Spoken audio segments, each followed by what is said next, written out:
Assalamualaikum warahmatullahi wabarakatuh.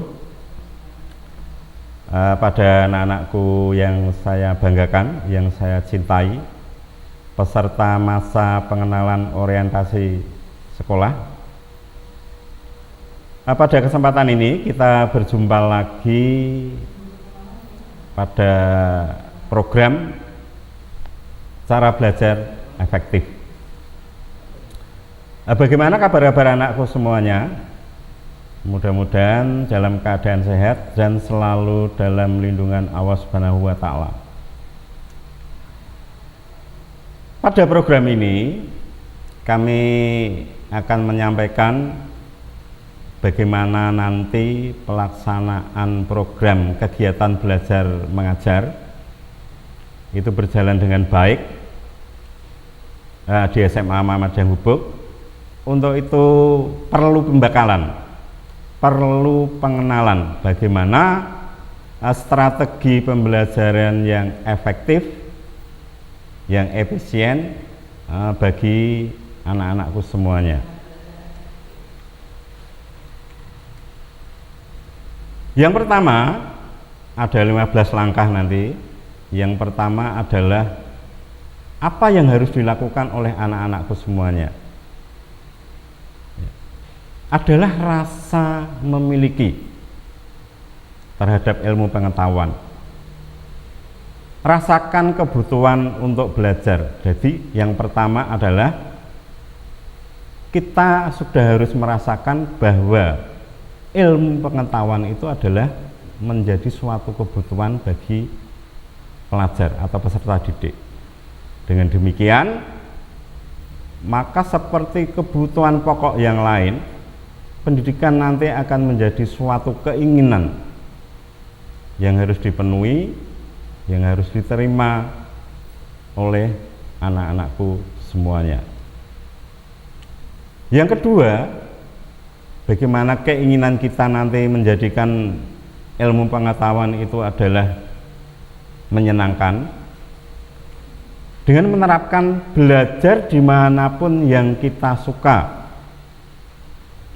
Apalagi pada keadaan pandemi ini, sebagian besar proses pendidikan di Indonesia itu dilakukan melalui pendidikan jarak jauh. Tunjukkan niat, tunjukkan minat bahwa belajar dimanapun itu akan membuat keinginan kita itu menjadikan suatu hal yang menyenangkan. Yang ketiga, bagaimana kita memahami materi pembelajaran yang diberikan oleh Bapak Ibu Guru. Minimal kita mempelajari sedikit demi sedikit materi yang ada.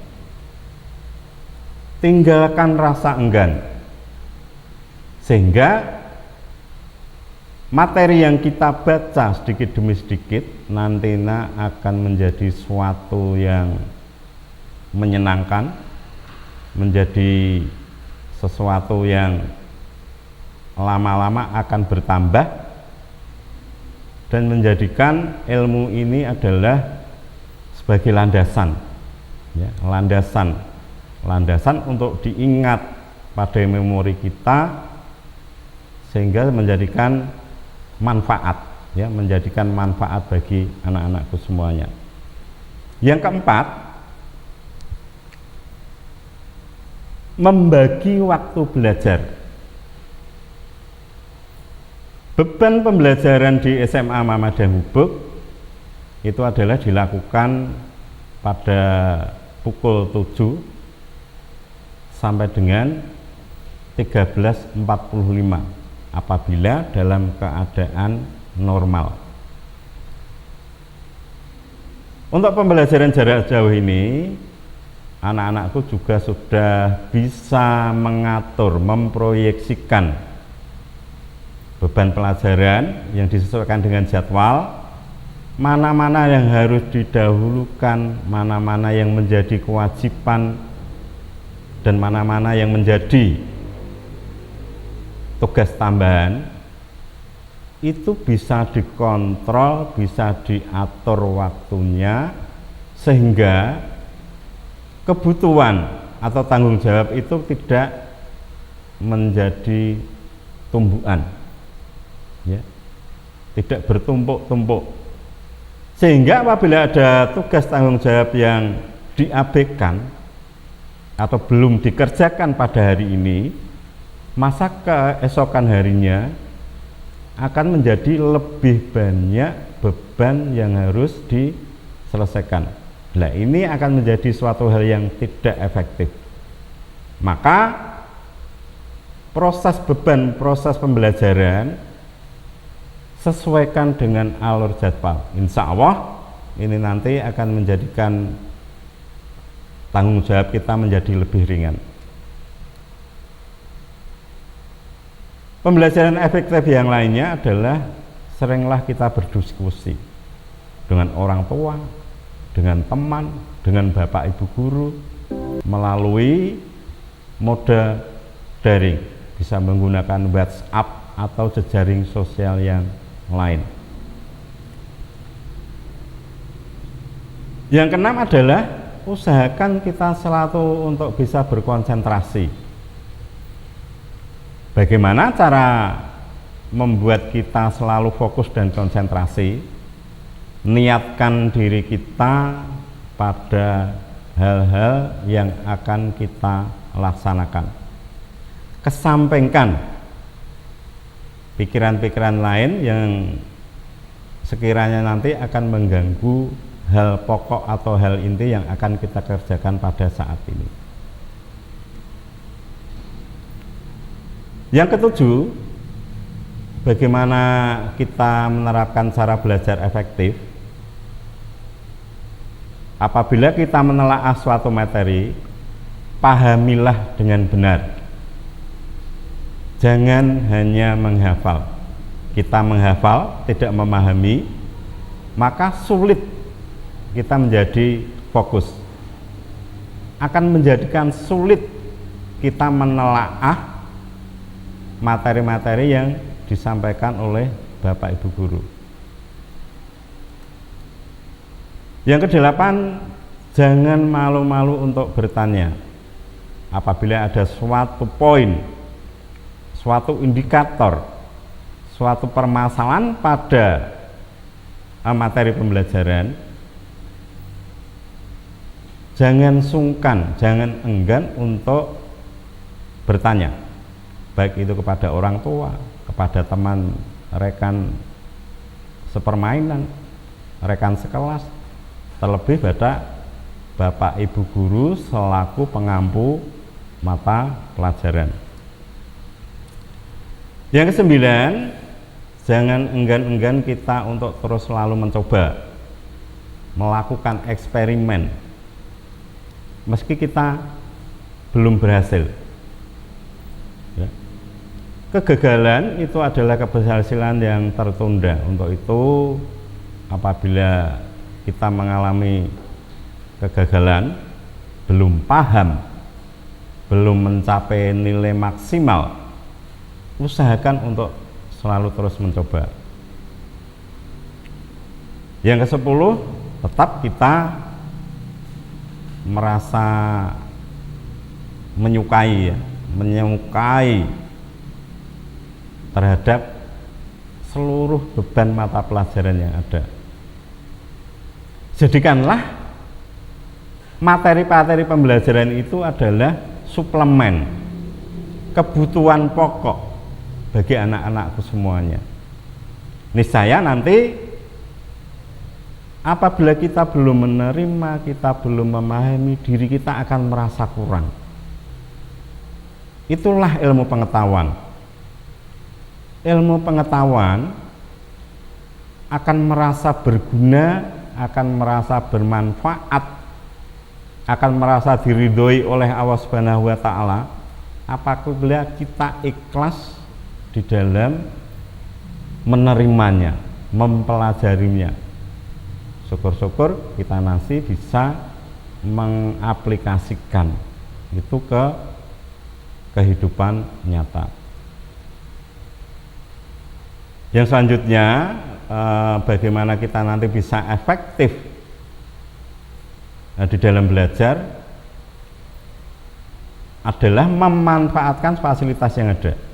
Di sini maksudnya anak-anak bisa menggunakan, bisa menunjang perangkat-perangkat yang ada di sekitar kita, baik itu lingkungan, perangkat rumah tangga,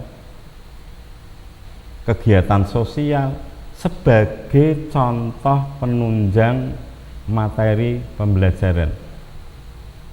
Jadi kita tidak perlu menerapkan harus menggunakan laboran, harus menggunakan alat yang standar, harus menggunakan sesuai dengan prosedur.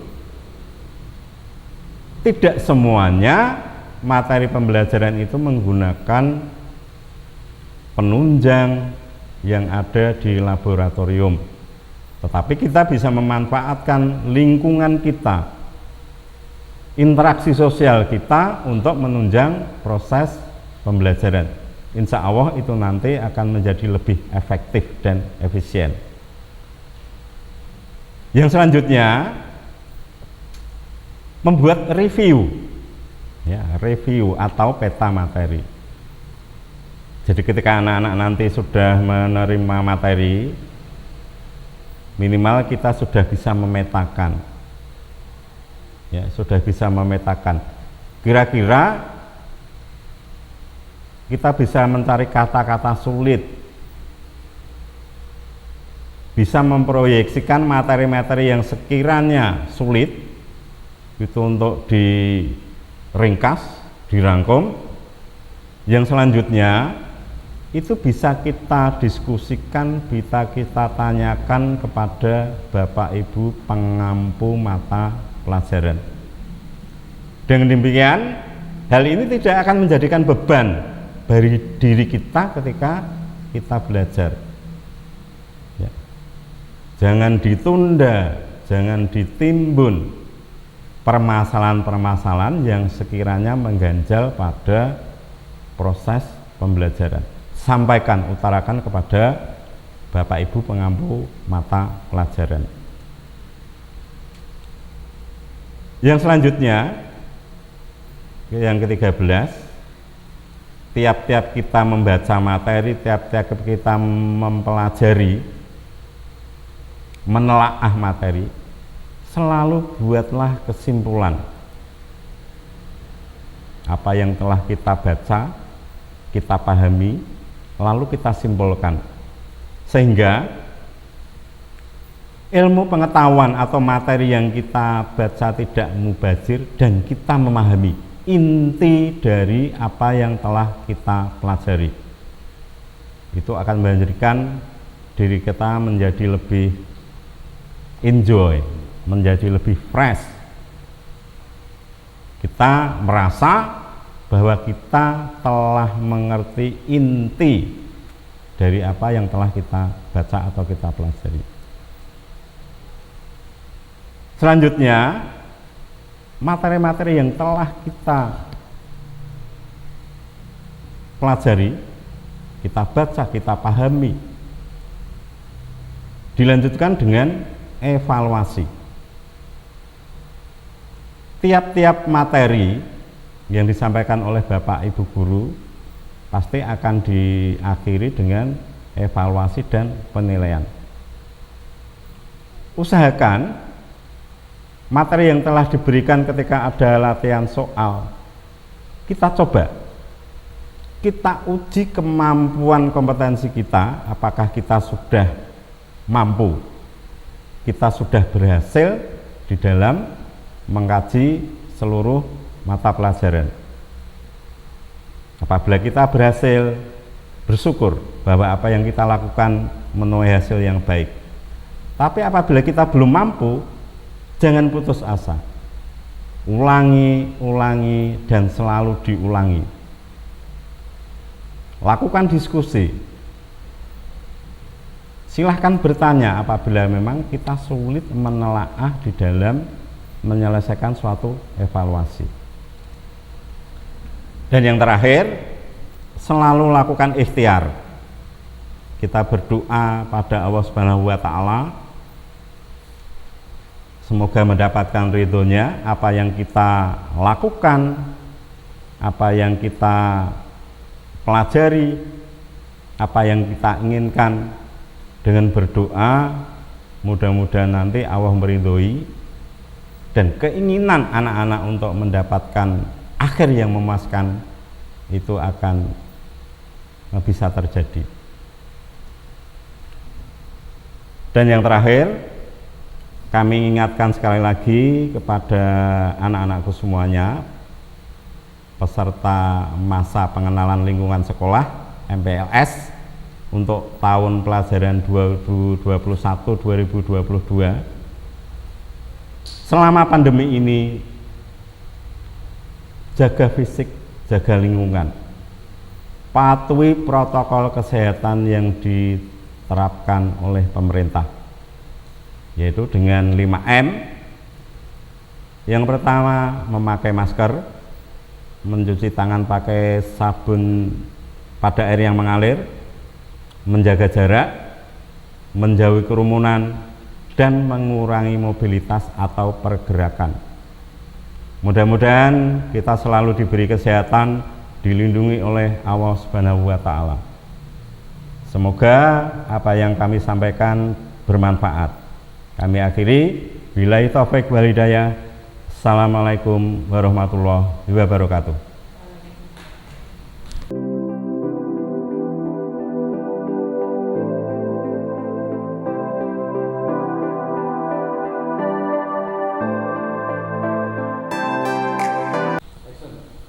Assalamualaikum warahmatullahi wabarakatuh.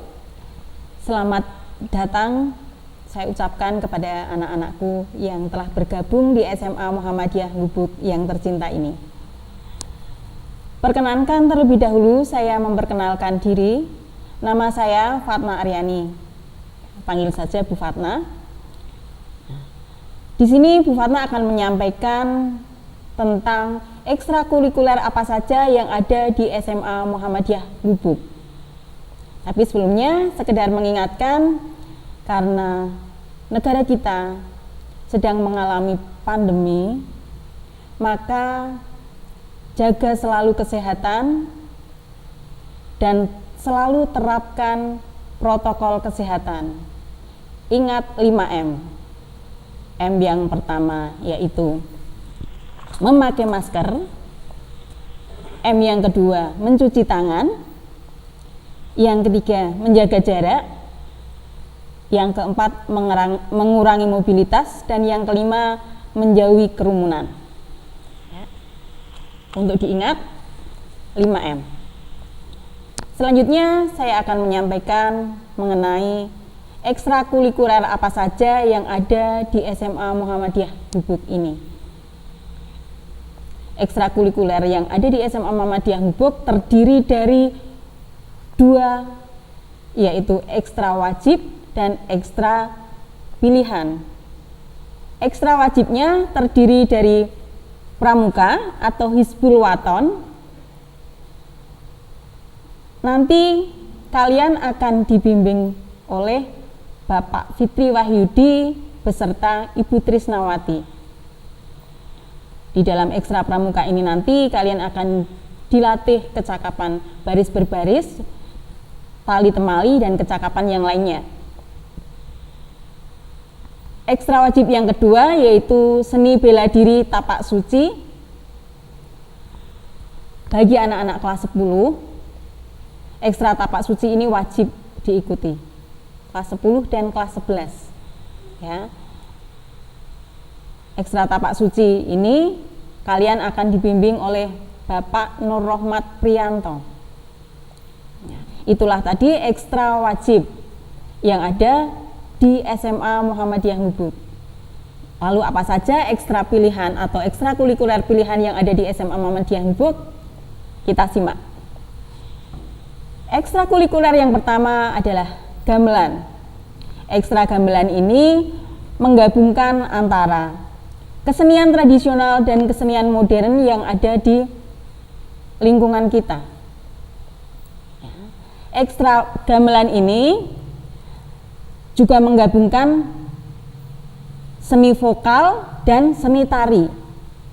Bahkan gamelan ini sudah pernah masuk dalam TVRI bersama Yati Pesek dan lain-lain.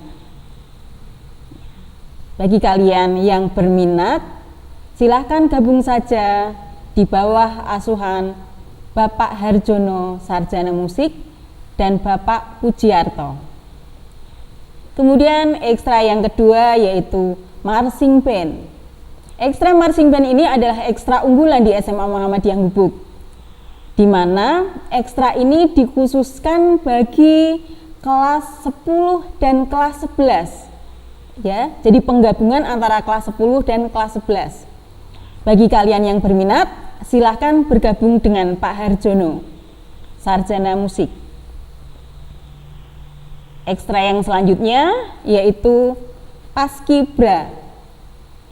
Paskibra ini merupakan ekstra yang dipersiapkan untuk mengikuti kegiatan-kegiatan atau upacara ketika menjelang hari besar nasional seperti Hari Kemerdekaan, kemudian Hari Pendidikan Nasional,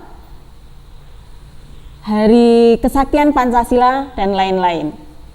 Di bawah bimbingan Bapak Rianto, Sarjana Pendidikan. Ya. Kita lanjutkan dengan pilihan yang selanjutnya, yaitu rebana. Ekstrakurikuler rebana merupakan ekstra yang paling maju di SMA Muhammadiyah Gubuk ini. Pernah atau sering dipentaskan ketika yayasan atau sekolah Muhammadiyah ini melakukan pengajian rutin, kemudian buka bersama pada bulan Ramadan, kemudian acara halal bihalal dan pengambilan rapot ketika orang tua atau wali murid datang mengambil rapot kalian. Nah, ekstra rebana ini di bawah asuhan Ibu Dr. Anda Hajah Musripah. Iya. Selanjutnya yaitu ekstra musik atau band. Ekstra musik atau band ini di bawah naungan Bapak Harjono, Sarjana Musik, di mana bagi kalian yang mempunyai bakat atau minat di bidang vokal maupun suka memainkan alat musik, maka kalian bisa mengasah kemampuan kalian di ekstra musik atau band ini. Ya, bagi yang berminat silahkan bergabung. Ekstra yang selanjutnya yaitu olahraga. Ekstra olahraga ini terdiri dari futsal dan volleyball. Ya. Ekstra ini menampung anak-anak yang mempunyai bakat atau minat di bidang olahraga. Di bawah naungan Bapak Nur Rahmat Prianto, kalian yang mempunyai minat di bidang olahraga ini silahkan bergabung saja. Oke. Yang selanjutnya yaitu seni baca Al-Quran, rohes atau tamjiz. Ekstra tamjiz ini adalah cara cepat mempelajari dan menghafal Al-Quran. Seni baca Al-Quran ini dibimbing oleh Dr. Anda Hajah Musripah dan Bapak Abdul Latif. Bagi kalian yang berminat silahkan bergabung. Selain ekstrakurikuler itu tadi, masih ada beberapa ekstrakurikuler yang tentu saja tidak kalah menariknya, yaitu drama, seni tari, mading, dan jurnalistik, dan masih ada satu lagi yaitu menjahit. Ekstra menjahit ini tentu saja mempersiapkan diri kalian untuk memasuki dunia kerja, ya, melatih keterampilan kalian di dalam bidang jahit menjahit. Bagi yang berminat silakan bergabung, nanti akan dipandu oleh Bapak Ibu Guru, kemudian serta IPM, Ikatan Pelajar Muhammadiyah yang ada di SMA Muhammadiyah Gubuk ini tentu saja. Ya. Nah, itu tadi mengenai ekstrakurikuler yang ada di SMA Muhammadiyah Gubuk.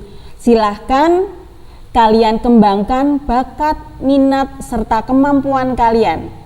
Kalian akan maju bersama SMA Muhammadiyah Gubuk. Cukup dari saya. Terima kasih. Billahi taufik wal hidayah. Wassalamualaikum warahmatullahi wabarakatuh.